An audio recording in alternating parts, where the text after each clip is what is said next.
வங்கிக் கடன்களுக்கான இஎம்ஐ ஒத்திவைப்பிற்கு வட்டிக்கு வட்டி வசூலிப்பதா என காட்டமாக கேள்வி எழுப்பியுள்ள உச்சநீதிமன்றம் மக்களின் கஷ்டம் புரியாதா என மத்திய அரசிற்கு கண்டனம் தெரிவித்துள்ளது.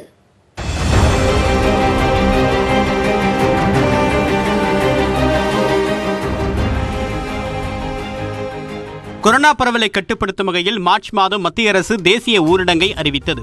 இதையடுத்து ஏற்பட்ட வேலை இழப்புகள் மற்றும் தொழில் முடக்கம் காரணமாக கடன்களுக்கான தவணை செலுத்துவதற்கான கால அவகாசத்தை 3 மாதங்களுக்கு ரிசர்வ் வங்கி ஒத்திவைத்தது. பிறகு இந்த அவகாசம் மேலும் 3 மாதங்களுக்கு நீட்டிக்கப்பட்டது. இந்நிலையில் கடன் ஒத்திவைப்புக்கான காலத்தில் நிலுவைத் தொகைக்கான வட்டியை கட்ட வேண்டும் என்பது பல தரப்பினரிடம் அதிருப்தியை ஏற்படுத்தியது. இது தொடர்பாக தொடரப்பட்ட வழக்கை உச்சநீதிமன்ற நீதிபதி அசோக் பூஷன் தலைமையிலான அமர்வு விசாரித்தது. கடந்த ஜூலை 17ஆம் தேதி வழக்கு விசாரணைக்கு வந்தபோது மத்திய அரசும் ரிசர்வ் வங்கியையும் பதிலளிக்க உச்சநீதிமன்றம் உத்தரவிட்டது. வழக்கு மீண்டும் விசாரணைக்கு வந்தபோது மத்திய அரசு பதில் மனு தாக்கல் செய்யாததற்கு நீதிபதிகள் கண்டனம் தெரிவித்தனர்.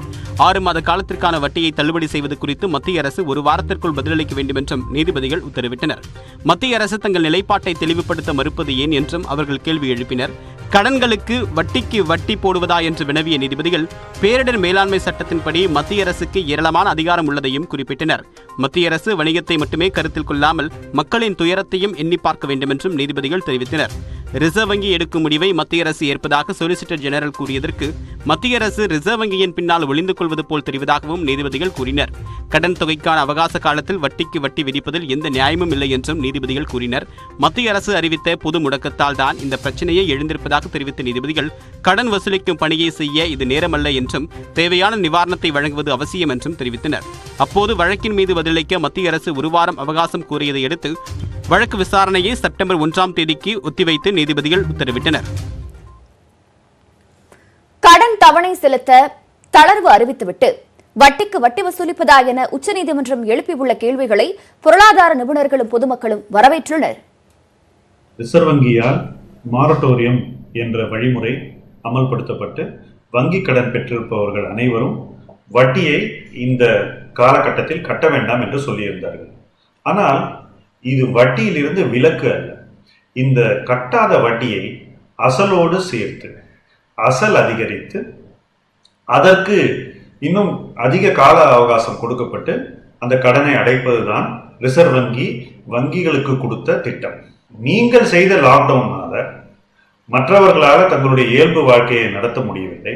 அந்த காலகட்டத்தில் அவங்களால வட்டியையும் தவணைகளையும் உரிய நேரத்தில் கட்ட முடியவில்லை. அவர்களுக்கு அந்த நியாயமான வாய்ப்பை பொருளாதாரத்தில் மறுக்கப்பட்ட ஒரு காரணத்தினால அவர்களுக்கு என்ன மாதிரியான ஒரு ரிலீஃபை நீங்க கொடுக்க போறீங்க அப்படின்றதுதான் உச்சநீதிமன்றம் மத்திய அரசிடம் கேட்ட கேள்வி. இந்த மாதிரியான இதில் தொழில்கள்லாம் முடங்கி போய் வந்துட்டு சம்பளம் கட் பண்ணியிருக்காங்க. இந்த மாதிரி அரசுல கால அவகாசங்கள் வட்டியை மொத்தமாக ரத்து செய்யணும். வங்கிகள் வட்டியில் மட்டும்தான் குறிக்கோளாக இருக்காங்க. இப்போ நான் பணம் கட்டுறேன் அப்படின்னு சொன்னேன்னா அவங்க கேட்குறதே குறைந்தபட்சம் இந்த பணத்தை 1 நாளில் கட்டுங்க 2 நாளில் கட்டுங்கன்னு சொல்கிறாங்க. அந்த பணத்தை நான் கட்டுறதை அது பிரின்சிபலுக்கு எடுக்கிறது இல்லை. அவங்க அதை வட்டிக்காக மட்டுமே எடுத்துருங்க. அப்போ நான் கடைசி வரைக்கும் வட்டி மட்டுமே தான் கட்டிகிட்டு இருக்க முடியுமே தவிர என்னால் பணத்தை கட்ட முடியாது. இன்கம் இருந்துச்சுன்னா எவ்வளோ இன்ட்ரெஸ்ட் போட்டாலும் பே பண்ணலாம். இன்கமே இல்லைங்கும்போது வாங்கின அமௌண்ட்டே கட்ட முடியாது. அதில் இன்ட்ரெஸ்ட் அடிஷ்னலாக பே பண்ணும்போது கட்ட முடியாது. அது என்ன பண்ணுறதுன்னு தெரியல. நீட் மற்றும் ஜேஇஇ தேர்வுகளை ஒத்திவைக்க கோரி ஒத்த கருத்துடைய மாநிலங்கள் உச்சநீதிமன்றத்தில் மறு ஆய்வு மனு தாக்கல் செய்ய மம்தா பானர்ஜி, உத்தவ் தாக்கரே உள்ளிட்ட 7 மாநில முதலமைச்சர்கள் முடிவு செய்துள்ளனர். காங்கிரஸ் மற்றும் அதன் கூட்டணி கட்சிகள் ஆளும் 7 மாநிலங்களின் முதலமைச்சர்களுடன் காங்கிரஸ் தலைவர் சோனியா காந்தி காணொலி மூலம் ஆலோசனை நடத்தினார். இந்த கூட்டத்தில் ராஜஸ்தான், ஜார்க்கண்ட், மேற்கு வங்கம், மகாராஷ்டிரா, பஞ்சாப், சத்தீஸ்கர் மற்றும் புதுச்சேரி மாநில முதலமைச்சர்கள் கலந்து கொண்டனர். கூட்டத்தில் பேசிய மேற்கு வங்க முதலமைச்சர் மம்தா பானர்ஜி அனைத்து மாநில அரசுகளும் இணைந்து உச்சநீதிமன்றத்தை அணுகி நீட் மற்றும் ஜேஇஇ தேர்வுகளை ஒத்திவைக்க கோர வேண்டும் என்று வலியுறுத்தினார். தேர்வுகள் தொடர்பாக பிரதமருக்கு கடிதம் எழுதியும் எந்த நடவடிக்கையும் இல்லை என்றும் அவர் குற்றம் சாட்டினார்.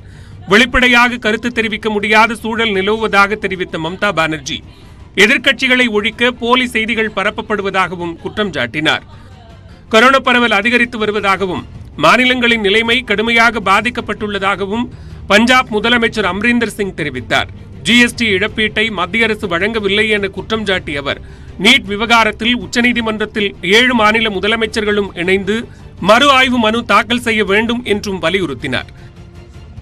அமெரிக்காவில் பள்ளிக்கூடங்கள் திறக்கப்பட்ட போது சுமார் 97,000 குழந்தைகள் கொரோனாவால் பாதிக்கப்பட்டதை குறிப்பிட்ட மகாராஷ்டிர முதலமைச்சர் உத்தவ் தாக்கரே அதுபோன்ற நிலை இந்தியாவில் ஏற்பட்டால் என்ன செய்வது என்று கேள்வி எழுப்பினார். நீட் தேர்வை ஒத்திவைப்பது தொடர்பாக முதலமைச்சர்கள் இணைந்து குடியரசுத் தலைவரிடம் சென்று முறையிடுவோம் என ஜார்க்கண்ட் முதலமைச்சர் ஹேமந்த் சோரன் தெரிவித்தார்.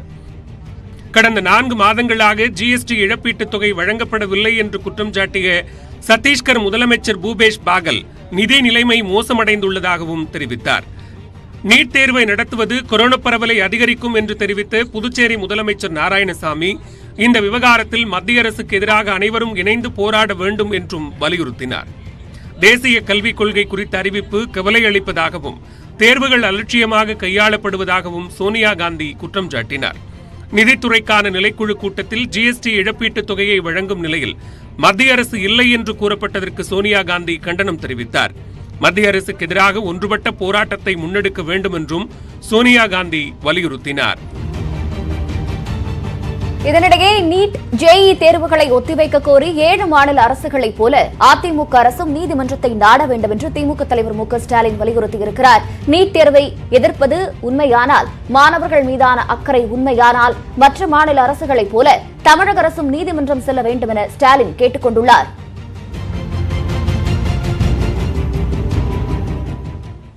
இந்தியாவில் கொரோனா பரவல் தீவிரமடைந்திருக்கும் நிலையில் ஆகஸ்ட் மாதத்தில் மட்டுமே 15 லட்சம் பேருக்கு தொற்று உறுதிப்படுத்தப்பட்டுள்ளது அதிர்ச்சி ஏற்படுத்தியுள்ளது.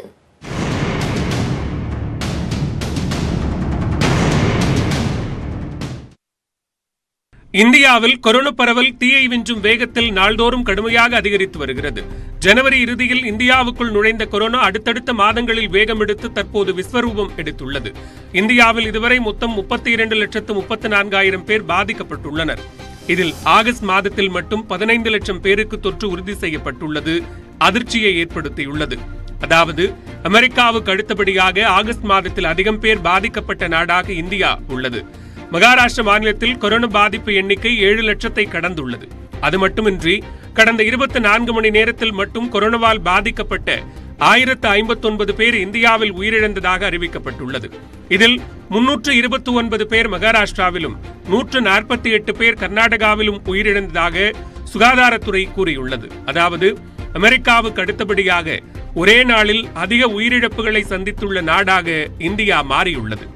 இதே வேகத்தில் இந்தியாவில் பாதிப்புகள் அதிகரித்தால் ஒரு வாரத்தில் அதிகம் பாதிக்கப்பட்ட 2வது நாடாக இந்தியா உருவெடுக்கலாம் என அஞ்சப்படுகிறது. சிகிச்சை பெற்று வருவோர் எண்ணிக்கையில் தற்போது இந்தியா 2வது இடத்தில் உள்ளது குறிப்பிடத்தக்கது. நாடு முழுவதும் மேற்கொள்ளப்படும் கொரோனா பரிசோதனைகளில் பாதிப்பு விகிதம் 10 விழுக்காடாக இருக்கும் நிலையில் புதுச்சேரியில் பாதிப்பு விகிதம் 43 விழுக்காடாக அதிகரித்துள்ளது. அதாவது கடந்த 24 மணி நேரத்தில் பரிசோதனை மேற்கொள்ளப்பட்ட 1327 பேரில் 571 பேருக்கு தொற்று உறுதி செய்யப்பட்டுள்ளது. இந்தியாவில் இதுவரை ஏற்பட்டுள்ள மொத்த உயிரிழப்பில் 69% ஆண்களே என மத்திய சுகாதாரத்துறை தெரிவித்துள்ளது. இனி செய்திகளை சுருக்கமாகவும் விரைவாகவும் தரும் எக்ஸ்பிரஸ் செய்திகளை பார்க்கலாம். கொரோனா தடுப்பூசி ஆராய்ச்சியை தமிழகத்தில் மேற்கொள்ள முதலமைச்சர் பழனிசாமி உத்தரவிட்டுள்ளார். இது தொடர்பாக தமிழக சுகாதாரத்துறை அமைச்சர் விஜயபாஸ்கர் வெளியிட்டுள்ள செய்தியில், இங்கிலாந்தைச் சேர்ந்த ஆக்ஸ்போர்ட் பல்கலைக்கழகம் கொரோனாவுக்கு எதிரான தடுப்பூசியை கண்டுபிடித்து சோதனை செய்து வருவதாகவும், கோவிஷீல்டு எனப்படும் தடுப்பு மருந்து தற்போது இந்தியாவிலும் சோதனை செய்யப்பட்டு வருவதாகவும் தெரிவித்துள்ளார்.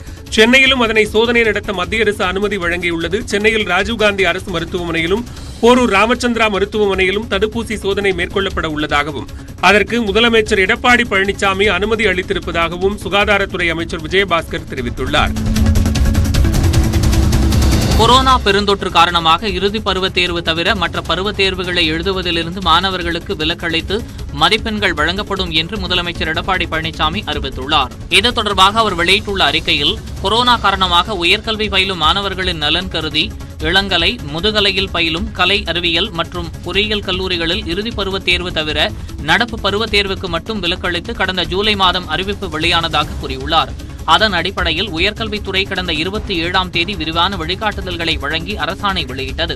இதேபோல மாணவர்களின் கோரிக்கையை ஏற்றும் அரசு அமைத்த உயர்மட்ட குழு பரிந்துரையின் அடிப்படையிலும் இறுதி பருவ தேர்வுகளை தவிர பிற பருவ பாடங்களின் தேர்வு எழுதுவதிலிருந்து விலக்களித்து மதிப்பெண்கள் வழங்கப்படும் என்றும் முதலமைச்சர் அறிவித்துள்ளார். மேலும் இதுகுறித்து விரிவான ஒரு அரசாணையை வெளியிட உயர்கல்வித்துறைக்கு உத்தரவிட்டுள்ளதாகவும் முதலமைச்சர் கூறியுள்ளார். நடப்பாண்டு பொறியியல் படிப்பிற்கான ரேண்டம் எண் வெளியிடப்பட்டது. விண்ணப்ப கட்டணம் செலுத்தி சான்றிதழ் பதிவேற்றம் செய்த மாணவர்களுக்கான ரேண்டம் எண்ணை உயர்கல்வித்துறை அமைச்சர் KP அன்பழகன் வெளியிட்டார். வரும் 10ஆம் தேதி பொறியியல் படிப்புகளுக்கான சான்றிதழ் சரிபார்ப்பு பணி நிறைவடையும் என்றும் வரும் 17ஆம் தேதி தரவரிசை பட்டியல் வெளியிடப்படும் என KP அன்பழகன் தெரிவித்தார். தரவரிசை பட்டியல் வெளியிடும் நாளாக ஏற்கனவே 7/9/2020 என்று அறிவிக்கப்பட்டிருந்தது.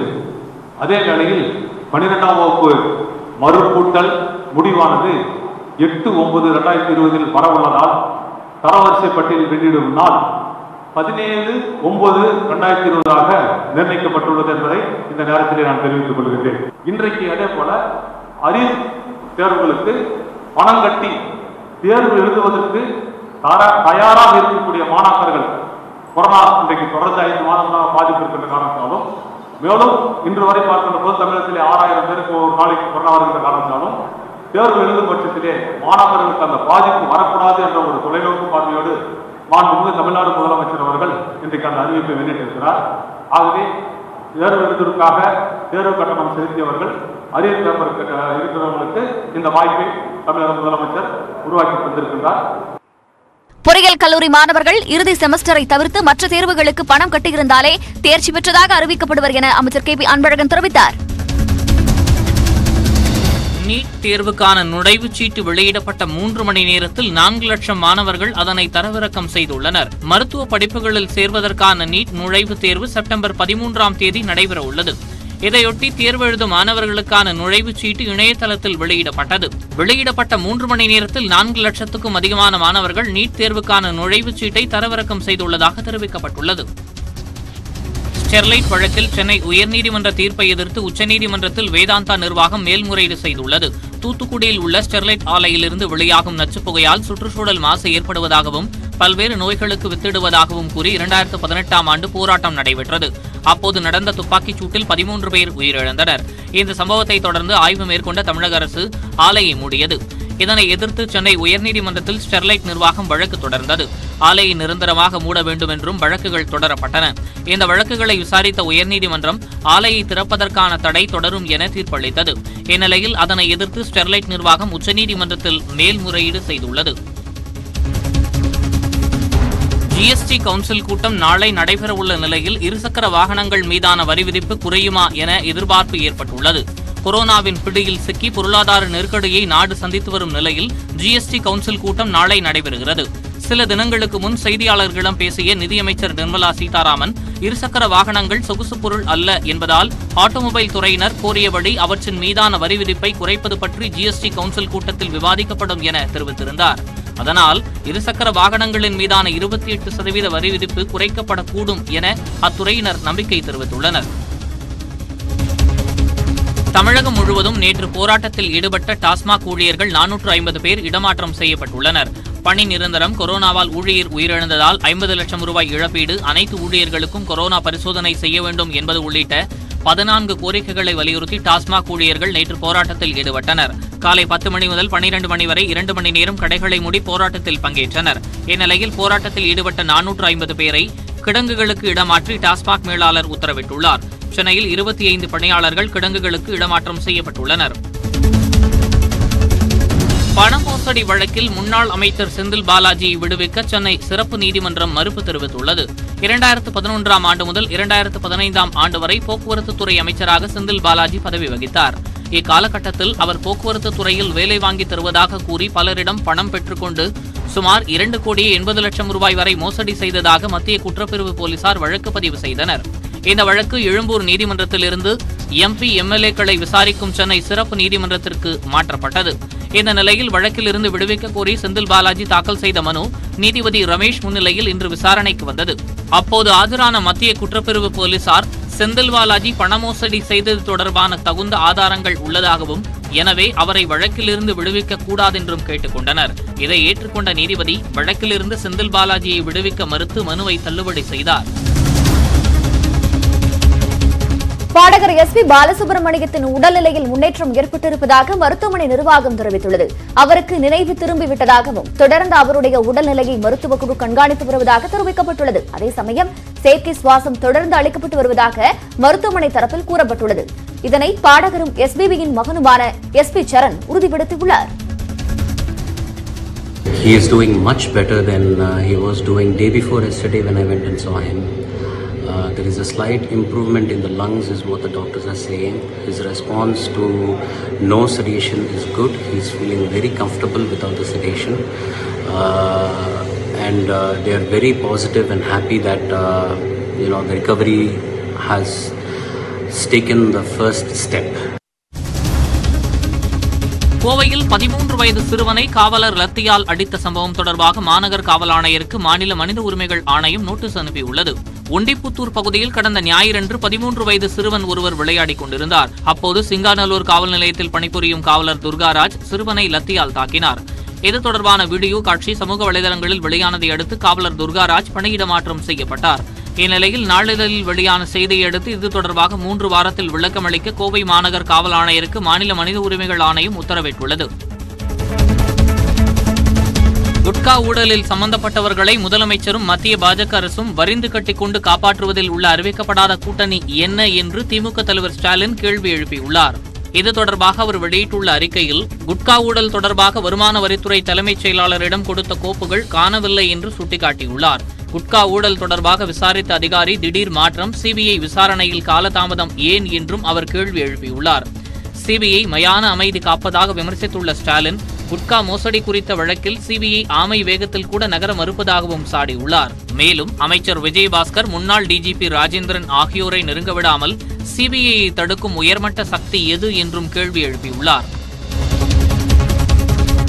கந்தசஷ்டி கவச பாடலுக்கு ஆபாசமாக விளக்கமளித்த புகாரில் சிக்கிய கருப்பர் கூட்டம் சேனலைச் சேர்ந்த கார்த்திக் என்பவருக்கு சென்னை உயர்நீதிமன்றம் நிபந்தனை முன்ஜாமீன் வழங்கியுள்ளது. கருப்பர் கூட்டம் என்ற பெயரில் யூடியூப் சேனலை நடத்திய குழுவினர் அண்மையில் கந்தசஷ்டி கவசம் குறித்து வெளியிட்ட வீடியோ சர்ச்சையானது. பாஜகவினர் அளித்த புகாரை அடுத்து அந்த சேனலில் பணியாற்றிய செந்தில்வாசன், சோமசுந்தரம், குகன் ஆகியோர் கைது செய்யப்பட்டனர். வீடியோவில் பேசிய சுரேந்திரன் என்பவர் சரணடைந்து நால்வரும் புழல் சிறையில் உள்ளனர். இந்நிலையில் ஸ்டுடியோவை வாடகைக்கு அளித்தவரான கார்த்திக் முன்ஜாமீன் கோரி உயர்நீதிமன்றத்தில் மனு தாக்கல் செய்தார். இதனை விசாரித்த நீதிபதி ஜெகதீஷ் தந்திரா, கருப்பர் கூட்டத்தைச் சேர்ந்த கார்த்திக் சென்னை காவல்துறை மத்திய குற்றப்பிரிவு அதிகாரி முன்பு தினமும் ஆஜராக வேண்டும் என்று நிபந்தனை அளித்து முன்ஜாமீன் வழங்கினார். தமிழகத்தில் வேளாண் நிலங்களை பாதுகாப்பதற்காக சிறப்பு வேளாண் மண்டல விதிமுறைகளை தமிழக அரசு வெளியிட்டுள்ளது. இது தொடர்பாக அரசாணை வெளியிட்டுள்ள வேளாண் செயலாளர் ககன்தீப் சிங் பேடி, வேளாண் நிலங்கள் அதற்கான பயன்பாட்டுக்கு மட்டுமே உபயோகப்படுத்தப்படுவதை உறுதி செய்யவும், பிற தொழில்களில் வேளாண் நிலங்கள் பாதிக்கப்படுவதை தடுக்கவும் இந்த புதிய சட்டம் உதவி புரியும் என்றும் தெரிவித்துள்ளார். ஒருங்கிணைந்த பண்ணை முறை உள்ளிட்ட நவீன உத்திகள் மூலம் வேளாண் உற்பத்தியை பெருக்குவது உள்ளிட்ட பல்வேறு அம்சங்களும் அதில் இடம்பெற்றுள்ளதாகவும் குறிப்பிட்டுள்ளார்.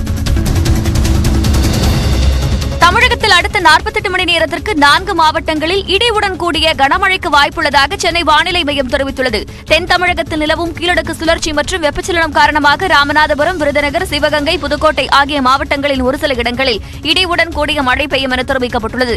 இதேபோல கடலூர், விழுப்புரம், அரியலூர், பெரம்பலூர், கரூர், திருச்சி உள்ளிட்ட மாவட்டங்களில் லேசானது முதல் மிதமான மழை பெய்யும் என வானிலை மையம் குறிப்பிட்டுள்ளது.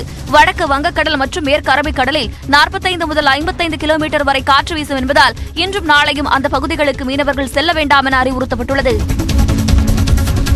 பிறந்தநாள் வாழ்த்து கூறிய முதல்வர், துணை முதல்வர் உட்பட அனைவருக்கும் தனது நன்றியை தெரிவித்துக் கொள்வதாக தேமுதிக தலைவர் விஜயகாந்த் தெரிவித்துள்ளார். தேமுதிக தலைவர் விஜயகாந்த் தனது 68வது பிறந்த நாளை நேற்று கொண்டாடினார்.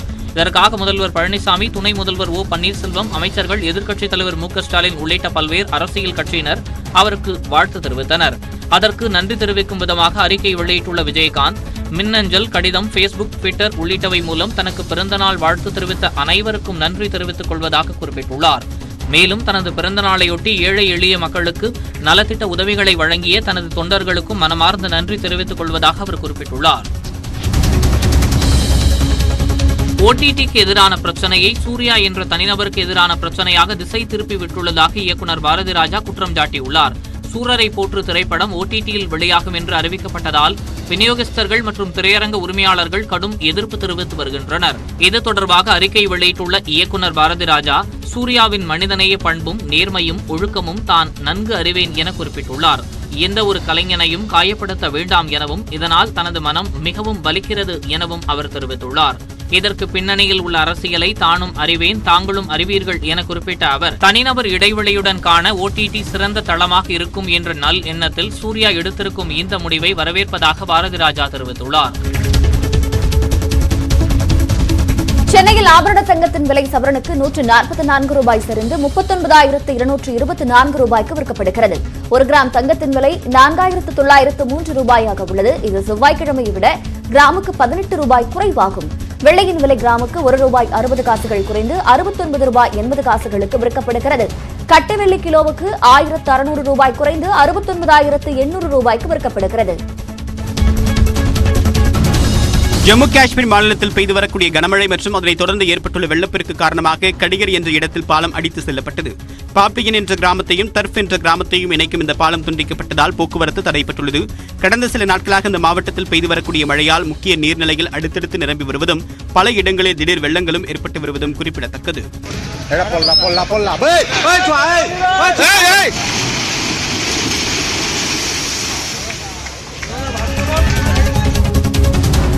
பனிரெண்டாம் வகுப்பு வரை அனைத்து பாடங்களிலும் 30 விழுக்காடு பகுதியை குறைக்க உள்ளதாக ஒடிஷா மாநில அரசு அறிவித்துள்ளது. கொரோனா பரவல் காரணமாக நாடு முழுவதும் பள்ளிக்கூடங்கள் மூடப்பட்டுள்ளன. பள்ளிகளை எப்போது திறப்பது என்பது குறித்த முடிவுகள் எதுவும் எட்டப்படாததால் பாடத்திட்டங்களை குறைப்பது குறித்து மாநில அரசுகள் பரிசீலித்து வருகின்றன. இந்நிலையில் 1ஆம் வகுப்பு முதல் 12ஆம் வகுப்பு வரை அனைத்து பாடங்களிலும் 30 விழுக்காடு பகுதியை குறைக்க உள்ளதாக ஒடிஷா மாநில கல்வி அமைச்சர் சமீர் ரஞ்சன் தாஸ் தெரிவித்துள்ளார். கேரள தலைமை செயலக அலுவலகத்தில் தங்கக்கடத்தல் வழக்கு தொடர்பான ஆவணங்களை அழிப்பதற்காக திட்டமிட்டு தீ வைப்பதை ஏற்படுத்தியிருப்பதாக எதிர்க்கட்சிகள் குற்றம் சாட்டியுள்ளனர்.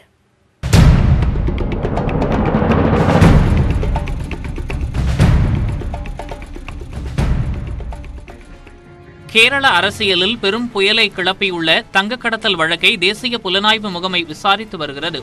இந்த வழக்கில் ஸ்வப்னா சுரேஷ், சந்தீப் உள்ளிட்ட 10க்கும் மேற்பட்டோர் இதுவரை கைது செய்யப்பட்டுள்ளனர். இவ்வழக்கின் விசாரணை அதிகாரி அலுவலகம் கேரள தலைமைச் செயலக வளாகத்தில் அமைக்கப்பட்டுள்ளது. இந்த அலுவலகத்தில் செவ்வாய்க்கிழமை மாலையில் திடீர் தீ விபத்து ஏற்பட்ட நிலையில் மின்கசிவு காரணமாக தீ விபத்து ஏற்பட்டதாக அரசுத்துறை கூடுதல் செயலாளர் ஹனி தெரிவித்தார். ஆனால் இந்த தீ விபத்து திட்டமிட்ட சதி என்றும் தங்கக்கடத்தல் வழக்கின் முக்கிய ஆவணங்களை அழிக்கவே இது அரங்கேற்றப்பட்டுள்ளதாகவும் காங்கிரஸ், பாஜக உள்ளிட்ட எதிர்க்கட்சிகள் குற்றம் சாட்டியுள்ளன.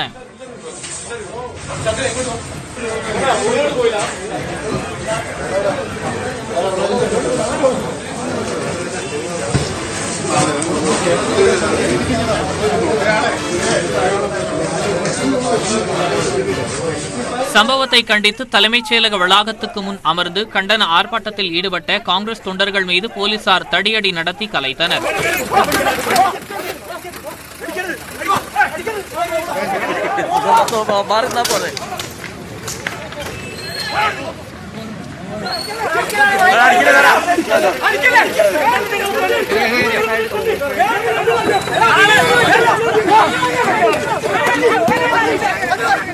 இந்நிலையில் இன்று காலையில் தலைமைச் செயலகம் முன்பு பாஜகவினரும் ஆர்ப்பாட்டத்தில் ஈடுபட்டனர். தடையை மீறி தலைமைச் செயலகத்தில் நுழைய முயன்றவர்களை போலீசார் வஜ்ரா வாகனங்கள் மூலம் தண்ணீரை பீச்சி அடித்து கலைத்தனர்.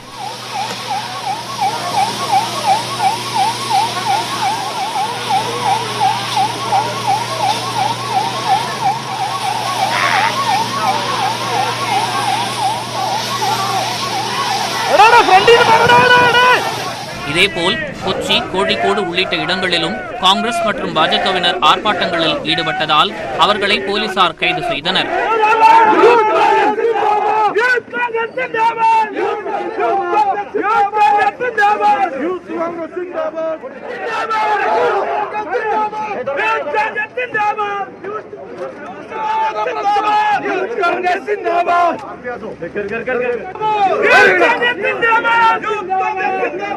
இந்நிலையில் தங்கக்கடத்தல் வழக்கு தொடர்பான ஆதாரங்களை அழிப்பதற்காக திட்டமிட்டு நடத்தப்பட்டுள்ள இந்த விபத்து குறித்து விரிவான விசாரணைக்கு உத்தரவிட வேண்டும் என எதிர்க்கட்சித் தலைவர் ரமேஷ் சென்னிதாலா വലിയുறுത്തിயுள்ளாർ. നിയമസഭയ്ക്ക് സെൻട്രലൈസ്ഡ് ഏസിയ അവിടെ ഫാൻ ഉണ്ടോ? എവിടെങ്കിലും ഉണ്ടോ? തീ പിടിക്കാനുള്ള യാതൊരു സാധ്യതയും അവിടെ ഇല്ല. അതോടൊപ്പം തന്നെ അവിടെ നശിച്ച ഫയലുകൾ എന്താണ്? അതീവ രഹസ്യ സ്വഭാവത്തിലുള്ള ഫയലുകളാണ്. അതീവ ഗൗരവമുള്ള ഫയലുകൾ. അതിന്റെ ഡീറ്റെയിൽസ് ഞാൻ 12 മണിയുടെ പത്രസമ്മേളനത്തിൽ പറയുന്നുണ്ട്. ഇവിടെ ഈ ഫയലുകൾ മുഴുവൻ നശിപ്പിച്ചത് സ്വപ്ന സുരേഷിനെ രക്ഷിക്കാനാണ്.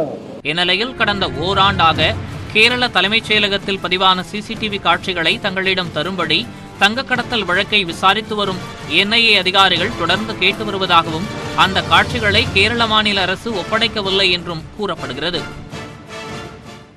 தமிழகத்தில் கொரோனாவால் பாதிக்கப்பட்டு குணமடைந்தவர்களின் விகிதம் 85 விழுக்காட்டை கடந்திருக்கும் நிலையில் ஒட்டுமொத்த பாதிப்பு 4 லட்சத்தை நெருங்கியுள்ளது. சுகாதாரத்துறை வெளியிட்டுள்ள செய்திக்குறிப்பில் தமிழகத்தில் ஒரே நாளில் புதியதாக 5958 பேருக்கு தொற்று உறுதியாகியுள்ளதாக தெரிவிக்கப்பட்டுள்ளது. இதனால் ஒட்டுமொத்த பாதிப்பு 3,97,261 அதிகரித்துள்ளது. சென்னையில் புதியதாக பாதிக்கப்பட்ட 1290 பேர் உட்பட இதுவரை 1,29,000க்கும் மேற்பட்டவர்கள் வைரஸ் பாதிப்புக்கு ஆளாகியுள்ளனர். சென்னையை தவிர்த்த பிற மாவட்டங்களில் ஒரே நாளில் புதியதாக 4,668 பேருக்கு தொற்று கண்டறியப்பட்டுள்ளது. சென்னையில் 20 பேர், கோவையில் 10, காஞ்சிபுரம் மற்றும் சேலத்தில் தலா 8 பேர் உயிரிழந்தனர். மாநிலம் முழுவதும் மொத்தமாக ஒரே நாளில் 118 பேர் சிகிச்சை பலனின்றி உயிரிழந்தனர். தமிழகத்தில் மொத்த கொரோனா உயிரிழப்பு எண்ணிக்கை 6,839 அதிகரித்துள்ளது. தமிழகம் முழுவதும் ஒரே நாளில் 5,606 பேர் குணமடைந்து வீடு திரும்பினர். இதன் மூலம் குணமடைந்தவர்களின் எண்ணிக்கை 3,38,060 உயர்ந்துள்ளது. ஒட்டுமொத்த பாதிப்பில் குணமடைந்தோர் விகிதம் 85 விழுக்காட்டை கடந்துள்ளது. தமிழகத்தில் ஒரே நாளில் 73,631 பேருக்கு கொரோனா பரிசோதனை மேற்கொள்ளப்பட்டுள்ளது. இதுவரை பரிசோதனை செய்யப்பட்டவர்களின் மொத்த எண்ணிக்கை 43 லட்சத்தை நெருங்கியுள்ளது.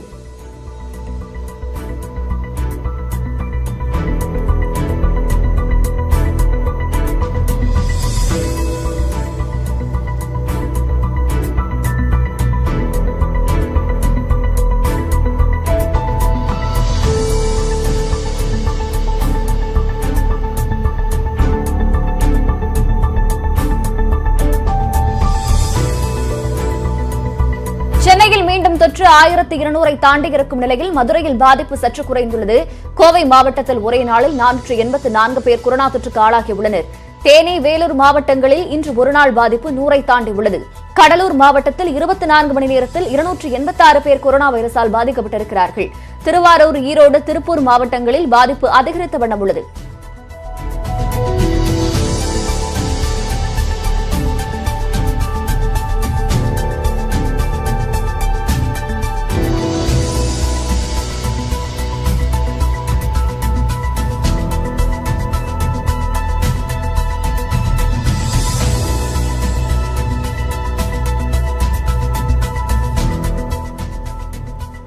கொரோனா தொற்று அறிகுறி தென்பட்ட உடனே சிகிச்சை மேற்கொண்டால் உயிரிழப்பு ஏற்படுவதை தடுக்கலாம் என்று மருத்துவர்கள் தெரிவிக்கின்றனர். எனவே இது தொடர்பாக மக்கள் மேலும் விழிப்புணர்வுடன் இருக்க வேண்டும் என அறிவுறுத்தியுள்ளனர்.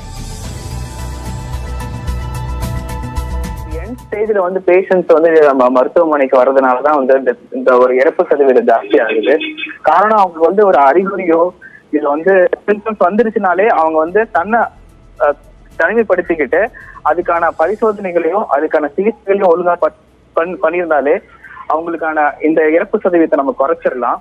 மேற்கொண்டு அவங்களே சுய மெடிக்கேஷன் எடுத்துக்க கூடாது. செல்ஃப் மெடிக்கேஷன் எடுக்காம இருந்தாலே சில இறப்புகளை நம்ம தடுக்கலாம்.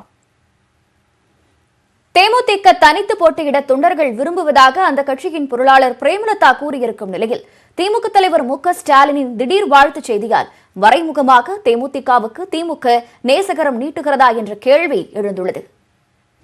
கொரோனா தொற்றால் இதுவரை முடங்கி கிடந்த அரசியல் கட்சிகள் தற்போது அடுத்த தேர்தலை எதிர்கொள்ள ஆயத்தமாகி வருகின்றன. குறிப்பாக தமிழகத்தில் 2021 சட்டப்பேரவைத் தேர்தலை சந்திக்க கட்சிகள் முழுவீச்சில் தயாராகி வருகின்றன. கடந்த நாடாளுமன்ற தேர்தலை வெற்றிகரமாக எதிர்கொண்ட திமுக தன்னுடைய கூட்டணியில் உள்ள கட்சிகளை தற்போதும் தக்க வைத்துள்ளது. ஆனால் அதிமுக தலைமையிலான கூட்டணி நீடிக்குமா என்ற சந்தேகம் எழுந்துள்ளது. தேமுதிக தனித்து போட்டியிடவே தொண்டர்கள் விரும்புவதாக அந்த கட்சியின் பொருளாளர் பிரேமலதா கூறியிருப்பதே இதற்கு காரணம்.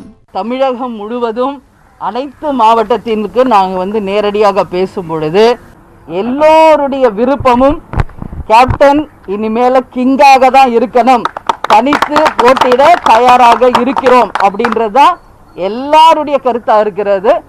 அதனால பொறுத்திருங்கள், உரிய நேரம் வரும். ஏற்கனவே அன்புமணியை முதல்வராக்க வேண்டுமென அவ்வப்பொழுது பாமக நிறுவனர் ராமதாஸ் கூறி வருகிறார். இதேபோல இனி தங்களுடைய தலைமையில்தான் தமிழகத்தில் கூட்டணி என தமிழக பாஜகவினரும் கூறி வருகிறார்கள். தற்போது பிரேமலதாவின் இந்த கருத்தால் அதிமுக கூட்டணியில் அந்த கட்சி நீடிக்குமா என்ற சந்தேகம் எழுந்துள்ளது. மறுபுறம் தேமுதிகவுக்கு திமுக நேசக்கரம் நீட்டுகிறதா என்ற சந்தேகத்தையும் எழுப்பியுள்ளது மு.க.ஸ்டாலினின் பிறந்த நாள் வாழ்த்துச் செய்தி. தலைவர் கலைஞரின் பாசத்திற்கு பாத்திரமாக திகழ்ந்தவர் விஜயகாந்த் என பாசத்தோடு பிறந்தநாள் வாழ்த்து கூறியுள்ளார் ஸ்டாலின். இதனால் சட்டப்பேரவை தேர்தலில் திமுக கூட்டணிக்கு தேமுதிக செல்லுமா என்ற கேள்வி வலுவாக உள்ளது. விஜயகாந்தை வாழ்த்தும் போதும் கலைஞரின் அன்புக்குரியவர் என்றும் தன்னுடைய இனிய நண்பர் என்றும் நெகிழ்ச்சியாக உறவுகளை மையப்படுத்தி ஒரு பாச உணர்வோடு அந்த வாழ்த்துக்களை தெரிவித்திருக்கிறார். பேரளவில் ராமதாசுக்கு செலுத்தியது போன்ற ஒரு வாழ்த்துக்களை தெரிவிக்காமல் உணர்வுபூர்வமான ஒரு வாழ்த்துக்களை தேமுதிக தலைவர் விஜயகாந்துக்கு தெரிவித்ததன் மூலம் அவர் தேமுதிக தன் கூட்டணியில் இடம்பெற வேண்டும் என்று அவர் எதிர்பார்க்கிறார் என்றுதான் தெரிகிறது. தேமுதிக வாக்கு வங்கியை பொறுத்தவரை படிப்படியாக குறைந்து கொண்டே வருகிறது. 2006 சட்டமன்ற தேர்தலில் 8.4 விழுக்காடு வாக்குகளை பெற்ற தேமுதிக அடுத்ததாக 2009ஆம் ஆண்டு நாடாளுமன்ற தேர்தலில் 10.1% அதிகரித்தது. ஆனால் அதற்கு பிறகு தேமுதிகவின் வாக்கு வங்கி இறங்கு முகமாகவே உள்ளது. படிப்படியாக குறைந்து கடந்த 2019 மக்களவைத் தேர்தலில் தேமுதிக 2.19% வாக்குகளையே பெற்றிருந்தது. கழகங்கள் இல்லாத தமிழகமே தங்களுடைய இலக்கு என்றும் அதுவரை தற்போதுள்ள கூட்டணி தொடரும் எனவும் பாஜக மாநில துணைத் தலைவர் வானதி சீனிவாசன் கூறியிருக்கிறார். கோவை புளியங்குளம் பகுதியில் சேவை மையம் ஒன்றை தொடங்கி வைத்த பிறகு பேசிய அவர், பாரதிய ஜனதா தலைமையில் கூட்டணி அமைக்கப்படுமா என தேர்தல் நேரத்தில் அறிவிக்கப்படும் என கூறினார். தேர்தல் நெருங்கும் போது அதற்கான ஒரு தகவல் நம்மளுக்கு எல்லாத்துக்கும் தெரியும். எங்களுக்கும் பாரதிய ஜனதா கட்சி தமிழகத்தில் ஆட்சி அமைக்க வேண்டும் என்கின்ற ஆர்வம் இருக்கிறது. அதற்காகத்தான் வருடக்கணக்காக நாங்கள் உழைத்துக் கொண்டிருக்கிறோம். சூழல் மாறிக்கொண்டிருப்பதை நாங்கள் உணர்கிறோம். இது இந்த தேர்தலுக்குள்ளாக ஒரு நல்ல மாற்றத்தை அரசியலே பாரதிய ஜனதா கட்சி உருவாக்கும் என்பது எங்கள் நம்பிக்கை. கழகங்கள் இல்லாத தமிழகம் என்பதை நாங்கள் ரொம்ப வருஷமாவே சொல்லிட்டு தான் வரோம். அதனால் அது அடையக்கூடிய லட்சியம் அது வரைக்கும் இருக்கக்கூடிய கூட்டணி இருந்துட்டு இருக்கும். ஓபிஎஸ் உள்ளிட்ட 11 எம்எல்ஏக்களை தகுதி நீக்க கோரும் வழக்கில் உச்சநீதிமன்ற உத்தரவின்படி சபாநாயகர் தனபால் வியாழக்கிழமை காணொலி காட்சி மூலமாக விசாரணை மேற்கொள்ளவிருக்கிறார். தமிழக சட்டப்பேரவையில் முதலமைச்சர் எடப்பாடி பழனிசாமி கொண்டு வந்த நம்பிக்கை தீர்மானத்தின் மீது 2017 பிப்ரவரி 18ஆம் தேதி வாக்கெடுப்பு நடைபெற்றது. அப்போது அதிமுகவை சேர்ந்த பன்னீர்செல்வம் உட்பட 11 எம்எல்ஏக்கள் அரசுக்கு எதிராக வாக்களித்தனர். எனவே அவர்களை தகுதி நீக்கம் செய்ய கோரி திமுக தாக்கல் செய்த மேல்முறையீட்டு வழக்கை விசாரித்த உச்சநீதிமன்றம் இந்த விவகாரத்தில் சபாநாயகரே சட்டத்தின் அடிப்படையில் உரிய முடிவை எடுப்பார் என்று கூறி வழக்கை முடித்து வைத்தது. ஆனால் உச்சநீதிமன்றம் உத்தரவிட்டு 3 மாதங்களாகியும் சபாநாயகர் எந்த நடவடிக்கையும் எடுக்கவில்லை என கூறி திமுக சார்பில் மீண்டும் மனு தாக்கல் செய்யப்பட்டது. அதை விசாரித்த தலைமை நீதிபதி SA பாப்டே, நீதிபதிகள் MR ஷா, AS போப்பண்ணா அடங்கிய அமர்வு ஓபிஎஸ் உள்ளிட்ட 11 எம்எல்ஏக்கள் மீது சபாநாயகர் உரிய நடவடிக்கை மேற்கொள்ள உத்தரவிட்டனர். இந்நிலையில் இந்த வழக்கில் பதிலளிக்க அவகாசம் கோரியிருந்த சபாநாயகர் தனபால் வியாழக்கிழமை பன்னீர்செல்வம் உள்ளிட்ட 11 பேரிடமும் விசாரணை நடத்த உள்ளார். காணொலி காட்சி மூலம் விசாரணை நடத்தவுள்ள சபாநாயகர் தனபால் 11 எம்எல்ஏக்களின் விளக்கங்களை பெற்று உரிய நடவடிக்கை எடுப்பார் என கூறப்படுகிறது. இந்நிலையில் ஓபிஎஸ் உள்ளிட்ட 11 எம்எல்ஏக்களின் நடவடிக்கை அரசியலமைப்பு சட்டத்திற்கு எதிரானது என கூறியுள்ள முன்னாள் சபாநாயகர் ஆவுடையப்பன் சபாநாயகர் உரிய நடவடிக்கை எடுப்பார் என நம்புவதாக தெரிவித்துள்ளார். ஒருவர் ஒரு சின்னத்தில் வெற்றி பெற்று அந்த வெற்றி பெற்று வந்தவர் அந்த சின்னத்திற்கு எதிராக வாக்களித்தாலோ இல்லை அது எதிராக செயல்பட்டாலோ சபாநாயகர் சுவமோட்டாவை ஆக்ஷன் எடுத்து அவரை டிஸ்குவாலிஃபை பண்ணுறதுக்கு அதிகாரம் இருக்குது. சட்டப்படி நடவடிக்கை எடுத்து சட்டப்படி அந்த உறுப்பினர்களை டிஸ்குவாலிஃபை பண்ணணும், அதாவது பதவி நீக்கம் செய்ய வேண்டும் என்பது அரசியல் சட்டத்தில் இருக்கக்கூடிய நிலைமை. சபாநாயகர் அவர்கள் நியாயமாக நடந்து கொள்வார் என்று நாங்கள் நினைக்கின்றோம். இந்நிலையில் மனக்குழப்பத்தில் நடந்த தவறு என 11 பேரும் விளக்கம் அளிப்பார்கள் என்று கூறும் வழக்கறிஞர்கள் அதை சபாநாயகரும் ஏற்றுக்கொள்வார் என்றும் தெரிவிக்கின்றனர். 17 பேரும் என்ன சொல்ல போறாங்க?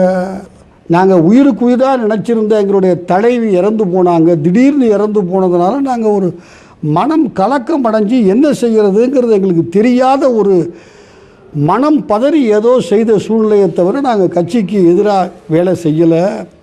அதுக்கு பிறகு சபாநாயகருக்கு எதிர்த்து இதே திமுக நம்பிக்கையில்லா தீர்மானம் கொண்டு வந்தப்ப நாங்கள் அவருக்கு ஆதரவாக வாக்களிச்சிருக்கிறோம். இதை உச்சநீதிமன்றமும் ஏற்றுக்கொண்டு வழக்கை முடித்து வைக்கும் என்றும் வழக்கறிஞர்கள் தெரிவிக்கின்றனர். செய்திகள் தொடர்கின்றன. தமிழகத்தின் பல மாவட்டங்களில் இடியுடன் கூடிய பலத்த மழை பெய்துள்ளது. திருவாரூர் மாவட்டத்தின் பல்வேறு பகுதிகளில் 1 மணி நேரத்திற்கு மேலாக பலத்த மழை பெய்துள்ளது. அம்மையப்பன், கங்களாஞ்சேரி, அடியக்கமங்கலம், மாங்குடி உள்ளிட்ட பகுதிகளில் மழை பெய்ததால் குளிர்ச்சியான சூழல் ஏற்பட்டது. கடந்த சில நாட்களாக வெயில் வாட்டி வந்த நிலையில் கனமழை பொதுமக்களுக்கு ஆறுதல் அளித்தது. மேலும் குறுவை, சங்கா சாகுபடிக்காக மழையை நம்பியிருந்த விவசாயிகள் மழையினால் மகிழ்ச்சியடைந்தனர்.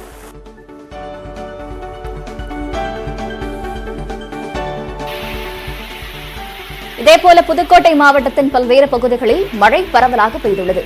திருக்கோக்கரணம், கோவில்பட்டி, திருமயம், கோந்தமங்கலம் உள்ளிட்ட பகுதிகளில் 1 மணி நேரம் மழை வெளுத்து வாங்கியது. இதனால் வெயிலின் தாக்கம் குறைந்தது. மழை தொடர்ந்தால் விளைச்சல் அதிகரிக்கும் என விவசாயிகள் கூறியுள்ளனர்.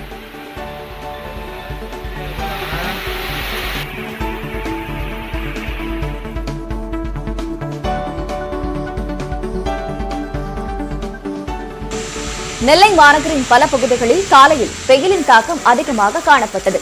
பிறகு பிற்பகலில் இடி மின்னுடன் கூடிய பலத்த மழை பெய்தது. இதனால் ஒரு வாரமாக வெயிலில் அவதிப்பட்ட மக்களுக்கு இதமான சூழல் ஏற்பட்டது.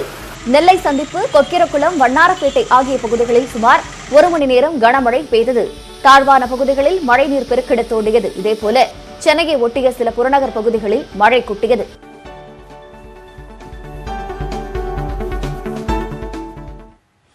தமிழகத்தில் இருந்து எடுத்துச் செல்லப்பட்ட 10 கோடி ரூபாய் மதிப்பிலான செல்போன்கள் சினிமா பாணியில் ஆந்திராவில் கடத்தப்பட்ட சம்பவம் பரபரப்பை ஏற்படுத்தியுள்ளது. சென்னையை அடுத்த ஸ்ரீபெரும்புத்தூர் பகுதியில் செயல்படும் செல்போன் தயாரிப்பு நிறுவனத்திற்கு சொந்தமான குடோனில் இருந்து பல்வேறு மாநிலங்களுக்கு செல்போன்கள் கண்டெய்னரில் எடுத்துச் செல்லப்பட்டன. ஆந்திர மாநிலம் நகரி பகுதிக்குள் நுழைந்த அந்த கண்டெய்னர் லாரியின் முன்பு வாகனம் ஒன்று மோதியது. விபத்து நடந்த சில நொடிகளில் அந்த பகுதிக்கு வந்த கும்பல் லாரி ஓட்டுநரை தாக்கிவிட்டு கண்டெய்னரை திறந்தது. அதிலிருந்து 10 கோடி ரூபாய் மதிப்பிலான செல்போன்களை இன்னொரு கண்டெய்னரில் கடத்திவிட்டு தலைமறைவாகியுள்ளது. மங்காத்தா சினிமா பாணியில் கண்டெய்னரில் எடுத்துச் செல்லப்பட்ட செல்போன்கள் ஆந்திரா நகரில் கடத்தப்பட்ட சம்பவம் பரபரப்பை ஏற்படுத்தியுள்ளது.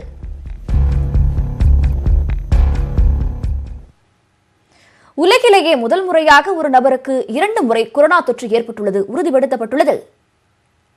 கொரோனாவில் இருந்து மீண்ட ஹாங்காங்கைச் சேர்ந்த 30 வயது ஆணுக்கு 4 மாதங்களுக்கு பிறகு மீண்டும் தொற்று ஏற்பட்டுள்ளது. இதனை அதிகாரப்பூர்வமாக உறுதி செய்துள்ள ஹாங்காங் பல்கலைக்கழகம் அவருடைய உடம்பில் தொற்று ஏற்படுத்திய வைரஸின் மரபணுவை ஆய்வு செய்துள்ளது. அதில் முதல் முறை தொற்று ஏற்படுத்திய வைரஸ் மற்றும் 2வது முறை தொற்று ஏற்படுத்திய வைரஸ்கள் காணப்படும் மரபணுக்களில் மாற்றங்கள் உள்ளதாக ஹாங்காங் பல்கலைக்கழகம் கூறியுள்ளது. கொரோனா வைரஸ் தாக்குதல் 2வது முறை ஏற்படுவது மிகவும் அபூர்வம் என மருத்துவர்கள் தெரிவிக்கின்றனர். இப்போ சாதாரணமாக இந்த மாதிரி வைரஸ்னால நுரையீரல் இன்ஃபெக்ஷன் வரவங்களுக்கு ஒரு சீசனில் ஒரு தடவை தான் இன்ஃபெக்ஷன் வரும். 2வது முறை ஒரே சீசனில் வருதுங்கிறது வந்து கிட்டத்தட்ட அபூர்வமான விஷயம், கேள்விப்படாத விஷயம். இப்போ இன்ஃப்ளூயன்ஸா அப்படிங்கிற மாதிரி பார்த்தோம்னா அது அந்த சீசனுக்கு ஒரு முறை வரும். அடுத்த வருஷம் அது வேற ஒரு அந்த வைரஸ் மாறுறதுனால திரும்ப வரதுக்கு வாய்ப்பு இருக்கு. ஆனால் ஒரே சீசனில் 2வது முறைங்கிறது ஒரு கிட்டத்தட்ட கேள்விப்படாத விஷயம். கொரோனாவில் இருந்து மீண்டு வந்தவர்களுக்கு கொரோனாவுக்கு எதிரான எதிர்ப்பு சக்தி இருக்கும் என்று இதுவரை நம்பப்பட்டது. ஆனால் எத்தனை காலம் எதிர்ப்பு சக்தி இருக்கும் என்று அறுதியிட்டு எந்த நாடும் இதுவரை கூறவில்லை என்றாலும் குறைந்தது 3 முதல் 6 மாதங்கள் வரை எதிர்ப்பு சக்தி உடம்பில் இருக்கும் என நம்பப்பட்டது. அதன் பிறகு எதிர்ப்பு சக்தி மெல்ல மெல்ல குறையலாம் என கூறப்பட்டது. கொரோனா வைரஸ்கள் மரபணுவில் மாற்றம் செய்து கொள்வதால் ஆண்டுக்கு ஒரு முறை தடுப்பூசி போட்டுக் கொள்ளும் நிலை ஏற்படும் என மருத்துவ நிபுணர்கள் கூறுகின்றனர். வேக்சின் வந்துரும் அப்படின்னு ஒரு நம்பிக்கையில இருக்கும். இப்போ வேக்சின் வந்ததுக்கு அப்புறமும் இந்த ரிஸ்க் இருக்குது. ஏன்னா இந்த வைரஸ் அதுக்குள்ள மாறி போயிடுதுன்னா இந்த வேக்சினால வர எதிர்ப்பு சக்தி இந்த வைரஸ்க்கு போதுமான அளவு இல்லாம கூட போறதுக்கு வாய்ப்பு இருக்கு. நம்பர் 1. 2வது வந்து இப்போ நிறைய பேர் என்ன நினைக்கிறாங்கன்னா இப்போ இந்த கொரோனா வைரஸ் வந்ததுக்கு அப்புறம் இனிமே திரும்ப வராதுன்னு ஒரு தப்பான கணக்குல இருக்காங்க. அது ரொம்ப தவறு. ஏன்னா இந்த மாதிரி திரும்ப வரதுக்கு வாய்ப்பு இருக்குங்கிறது எல்லாரும் புரிஞ்சுக்கணும். அப்படின்னா நம்ம என்ன பண்ணணும், இன்னமும் விழிப்பா இருக்கணும். இது நம்ம பிற்காலத்திலேயும் வந்து இந்த முகக்கவசம் அணிவது, இந்த சமூக இடைவெளி, இந்த மாதிரி விஷயம்லாம் நம்ம இன்னமும் கடைபிடிக்கணுங்கிறது ரொம்ப முக்கியம். சென்னையில் ஒரு சில நபர்களுக்கு 2வது முறை தொற்று ஏற்பட்டதாக மாநகராட்சி ஆணையர் பிரகாஷ் சில வாரங்களுக்கு முன்பு தெரிவித்திருந்தார். PCR பரிசோதனையில் வைரஸின் இறந்த செல்கள் உடலில் இருந்தாலும் பாசிட்டிவ் காட்டும் என்பதால் இதுவரை 2வது முறை தொற்று ஏற்பட்டதற்கான அறிவியல் பூர்வமான சான்று இல்லை. ஆனால் தற்போது கிடைத்துள்ள ஆதாரத்தின்படி ஒருவருக்கு கொரோனா தொற்று ஏற்பட்டு அதன் மூலம் இயற்கைதான எதிர்ப்பு சக்தி கிடைத்தாலும் மீண்டும் தொற்று ஏற்பட வாய்ப்புள்ளதாகவே தெரிகிறது. எனவே ஒருமுறை தொற்று வந்தவரும் மாஸ்க் அணிதல், சமூக இடைவெளி போன்ற நடைமுறைகளை கண்டிப்பாக பின்பற்ற வேண்டும் என்று மருத்துவர்கள் வலியுறுத்துகின்றனர்.